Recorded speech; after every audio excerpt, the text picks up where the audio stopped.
Good day, boys and girls. Today we are going to read and discuss Act 2, Scene 9. This is the last scene in Act 2.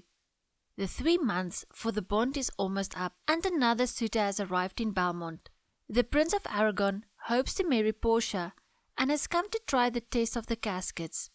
Like the Prince of Morocco, he has also taken the oath and takes his time to decide which casket to choose. Aragon is confident that he deserves Portia and chooses the... Let's begin our reading on page 85. Belmont. A room in Portia's mansion. Nerissa enters with a servant. Nerissa. Quick, quick! Please draw the curtains straight away. The Prince of Aragon has taken his oath and comes to make his choice this very minute. Servant draws the curtain revealing the 3 caskets. Trumpets sound. The Prince of Aragon enters with attendants and Portia. Portia. Look, there stand the caskets, noble prince. If you should choose the one that holds my picture, our marriage rites will straightway be performed. But if you fail, without more speech, my lord, you must be gone from here immediately. Aragon. I am required by oath to observe 3 things. First, never to reveal to anyone which casket I choose. Next, if I fail to choose correctly, never in my life to court a maiden with a view to marriage. Last, if I fail to make a fortunate choice, immediately to leave you and be gone. Portia. Everyone swears to these commands who comes to gamble for my worthless self. Aragon. And so I too have done. May fortune now give me my heart's hope. Gold, silver, and base lead. Who chooses me must give and hazard all he has. You'll have to look more beautiful before I give or risk for you. What does the gold chest say? Ah, let me see.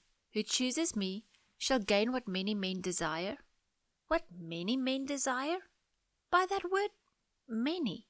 What may be meant is the mindless multitude, who chooses by outward show, not seeing deeper than the foolish eye, which does not look below the surface, but like the swallow built on the outer wall exposed to weather, right in the windy path of chance destruction. I will not choose what many men desire, because I won't go with the common herd, and rank myself with barbarous multitudes. Why then, to you, you silver treasure house, tell me once more the message that you bear. Who chooses me shall get as much as he deserves. And well said too, for who would try to cheat the chance of life that comes with birth, and claim an honourable place without due merit? Let no one dare to wear a title not deserved. If only titles, social positions and state office were not obtained corruptly, and if only glorious honour was achieved by merit.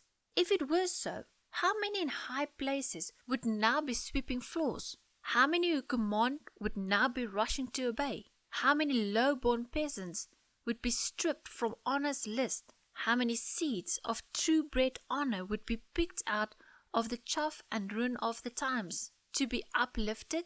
Well, but to my choice, who chooses me shall get as much as he deserves. I think I deserve. Give me a key for this, and instantly unlock my future bliss.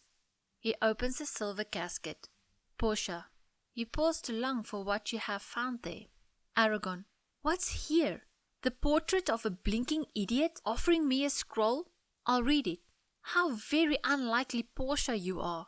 How much unlike my hopes and my deservings. Who chooses me shall get as much as he deserves. Did I deserve no more than a fool's head? Is that my prize? Did I deserve no better? Portia. It's for you to choose, not judge if you chose wrong. He reads the scroll. Aragon. What is this? The fire 7 times tried this. 7 times tried can never miss. 7 times tried true judgment is. Some their ladies' picture kiss. What they get's a picture's bliss. There are fools alive I know, all silver-haired they sigh. Oh, oh, as alone to bed they go. Take what wife you like to bed. I'll always be your true fool's head, so begone, your time has sped. Still more fool I shall appear, if I longer here. With one fool's head I came to woo, but I got away with two. Farewell, I'll keep the oath I swore, patiently for evermore. He goes with his attendants. Portia, the candles burnt the moth for sure. Oh, these conceit fools, when they do choose, they've just enough sense to make sure they lose. Nerissa, the ancient saying isn't false, you see. Whether you hang or marry, it's your destiny. Portia, come, draw the curtain, Nerissa. Nerissa closes the curtain. Messenger enters. Messenger, where is my lady? Portia, here. What does my lord want? Messenger, Madam, a young Venetian has dismounted at your gate. He's come ahead to announce his lord's arrival, from whom he brings tangible greetings. What I mean is, not just compliments and courteous words, but gifts of rich value. As yet I have not seen so likely an ambassador of love. A day in April will never come so sweet, to show abundant summer is at hand, as this forerider comes before his lord. Portia, no more, please. I'm half afraid you'll say next he's some relative of yours. Use such lavish language praising him. Come, come, Nerissa, for I long to see quick Cupid's herald come so splendidly. Nerissa, may it be Bassanio if the love god wills it. They go out. The Prince of Aragon chose the silver casket. Inside, he finds the picture of a blinking idiot, a fool, a clown. Portia is relieved that he has made the wrong choice. A messenger arrived with news that a suitor has arrived from Venice. Nerissa thinks it might be Bassanio. Let's analyze the scene. Belmont, a room in Portia's mansion. Nerissa enters with a servant. The setting is Belmont, a room in Portia's mansion. Time, evening. The 3-month period of Antonia and Shylock's agreement is nearly over. Nerissa enters the room with a servant, and she asks him to draw the curtains straight away, because the Prince of Aragon has taken his oath. The oath is the promise that all Portia's suitors have to make before they can take the test of the casket. The servant that draws the curtain is probably the same servant who announced that the Prince of Morocco was about to arrive in Act 1, Scene 2. Portia arrives with the Prince of Aragon. She says, if you should choose the one that holds my picture, in other words, the one that has a picture of me inside. You will remember from the previous scenes that there is a picture of Portia in the correct casket. If he picks that casket, she needs to marry him immediately. Therefore she says, our marriage rites will straightway be performed. Our wedding ceremony will be performed immediately. But if you fail, without more speech, my lord, you must be gone from here immediately. One of the oaths that he took was that he would depart and leave Belmont immediately if he chose the wrong casket. You must be gone from here just means leave this place and go from here. Note that the name of the prince is Aragon.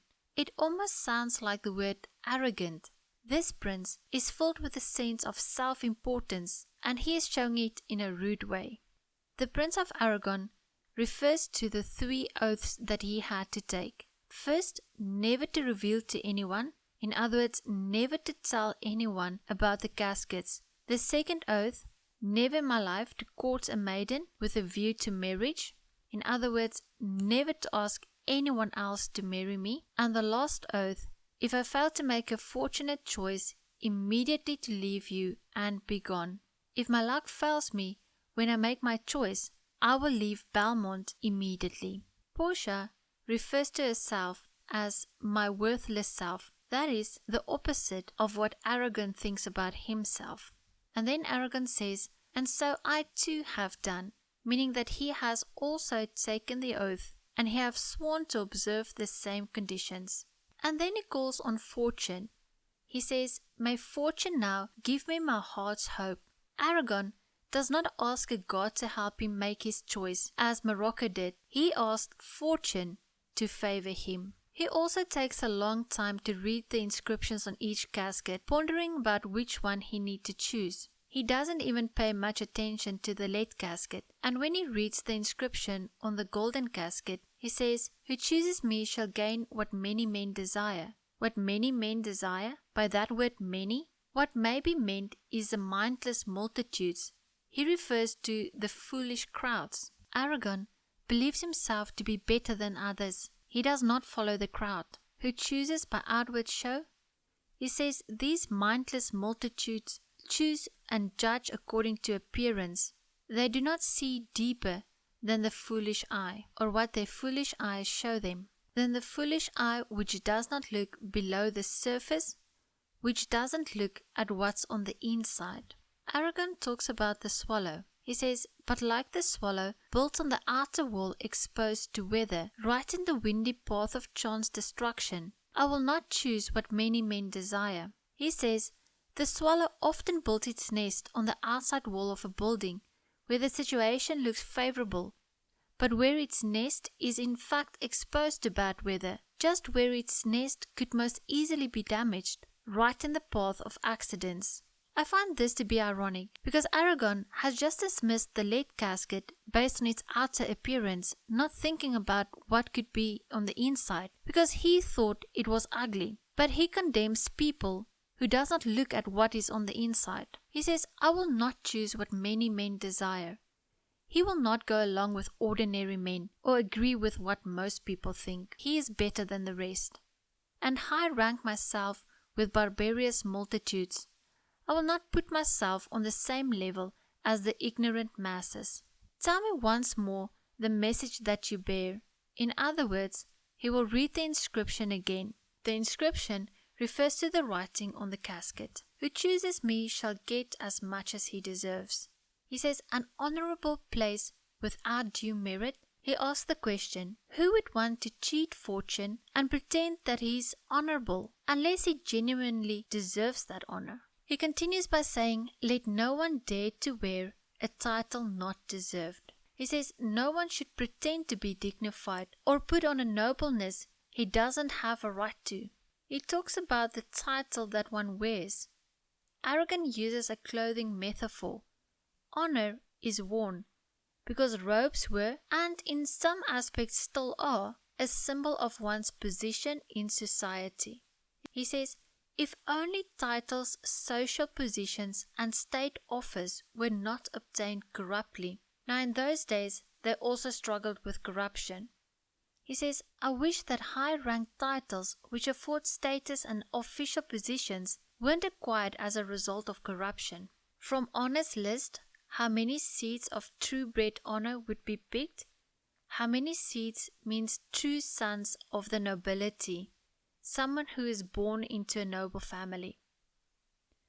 Out of the chaff and ruin of the times, Aragon is saying that unworthy, undeserving, and dishonorable people are often found among those who have high social status, and that there are many fine and honorable people among those of lower social status. Let me just quickly explain. You are born into a family with high social standards. But sometimes, for whatever reason, most of the time because of financial reasons, the people are forced to sell their titles, which means that people from a lower social status can buy the titles from people with higher social standards. And this is what Aragon is referring to. He's saying that if those people weren't allowed to buy titles, then many of the gentlemen in high places would actually be sweeping floors, and many people sweeping floors are actually of true-bred honor and should have a higher social status. And then he concludes by saying, I think I deserve. So many of these men have achieved ranks, titles, and official positions in a dishonorable way, like buying them with money. However, Aragon feels that he is deserving because he was born a nobleman and because his characteristics are noble. He opens the casket and then pauses for a very long time. Portia is relieved when Aragon makes the wrong choice. Aragon can't believe his eyes. He is stunned into silence. In the casket, there is a picture of a winking fool wearing a traditional fool's outfit and shutting one eye in a wink. He says, how very unlike Portia you are. In other words, how different you are. And then Aragon whines to such an extent that Portia has to warn him to accept his defeat like a man. Other than Morocco, he doesn't just leave, Here we see another difference between Aragon and the Prince of Morocco. The Prince of Morocco left immediately. Aragon whines about the results. He says, "Did I deserve no better? In other words, do I deserve nothing better than this?" Portia, "It's for you to choose, not judge if you chose wrong." Portia scolds him for complaining. She's saying that he had agreed to the conditions before making the choice. With this line, she also means that if you made the choice, you cannot be the judge. In other words, to commit an offense and to pass judgment on that offense are very different actions. The same person shouldn't commit an offense and sit in judgment on that same offense. In plain modern language, you cannot steal the money and then decide for yourself what your punishment is going to be for your crime. Aragon, "What is this? The fire 7 times tried this?" He's referring to the silver used to make the casket. Silver was refined or purified by melting it 7 times, and each time scraping off the dirt from the top of the liquid metal. In the scroll it says, "Perfect judgment, which never makes a mistake, is as refined and rare as silver." What they get's a picture bliss. Some people chase after shadows and never find real happiness. All silver-haired they sigh, oh, oh. He's referring to people whose inward foolishness is covered over with silver. The scroll could be referring to silver-haired people whose age may cause people to think they are wise, but in reality, they are not. As alone to bed they go, "Take what wife you like to bed, I'll always be your true fool's head." He's saying no matter what wife you take to bed, you will always be a fool. So be gone, your time has sped, you are dismissed, you've had your chance. In short, the scroll is saying that the surface appearance might be of beauty and wisdom, but this is only a covering on the outside. Inside there is stupidity. There are continual reminders in this scene and in the play as a whole of this important theme. The way things appear on the outside is often not a true reflection on the reality underneath. "Still more fool I shall appear." Fool refers to being foolish. "If I linger longer here, so the longer I wait here, the bigger of a fool I will become. With one fool's head I came to woo." So he came hoping that Portia would marry him. "But I go with 2, farewell, I'll keep the oath I swore, patiently for evermore. I will bear my misfortune patiently." Portia has observed the Prince of Morocco and now the Prince of Aragon, and she came to a conclusion. She's saying, "Oh, these conceit fools, when they do choose, they've just enough sense to make sure they lose. They are calculating fools. They are trying to reason and argue which casket might be the correct one, but this is a decision that should be led by the heart and not by the mind. Their intelligence and powers of reasoning only led them to make the wrong choices." Portia means that the man who chooses the right casket will do so because of love and not by logic or careful thought. Nerissa, the ancient saying isn't false, you see. So the ancient saying is true, it is not wrong. And whether you hang or marry is your destiny, whether you die by hanging or who you marry is the result of chance. And then a messenger enters asking, "Where is my lady?" And here we see Portia's sense of humor. She says, "Here, what does my lord want?" Now Portia is playing with double meanings for my lady and my lord. These terms were polite forms of address and also used to mean wife and husband. So Portia takes up the messenger's polite "my lady" and turns it into a joke, addressing him as one would "your husband." The messenger says, "Madam, a young Venetian has dismounted at the gate." So a young man from Venice has dismounted, has arrived. He brings tangible greetings. In other words, he doesn't just send greetings in words only, but it's greetings accompanied by gifts. So likely an ambassador of love, he is saying that so far he has not seen such a promising messenger. To show abundant summer is at hand, he refers to a day in spring that never arrived so pleasantly, to announce that the richness and warmth of summer is nearly here. Now remember, they have spring in April, where we have autumn. As this forerider comes before his lord, a forerider is a messenger, someone who rides ahead to announce the arrival of a visitor. Portia, no more please. In other words, say no more. And in the last line, quick, Cupid's herald comes so splendidly. Cupid's herald is Cupid's messenger, and he comes quickly. Comes so splendidly, he announces himself in such a charming way, so courteously. And then to conclude, Nerissa wishes that this might be Bassanio. She says, may it be Bassanio if the love god wills it. So Portia's eager anticipation is reflected in Nerissa's wish that it might be Bassanio. And that concludes not just scene 9, but the whole of Act 2. It seems like Bassanio has finally arrived, but what will happen to Antonio when Bassanio is still in Belmont at the time the bond expires? Till next time, goodbye.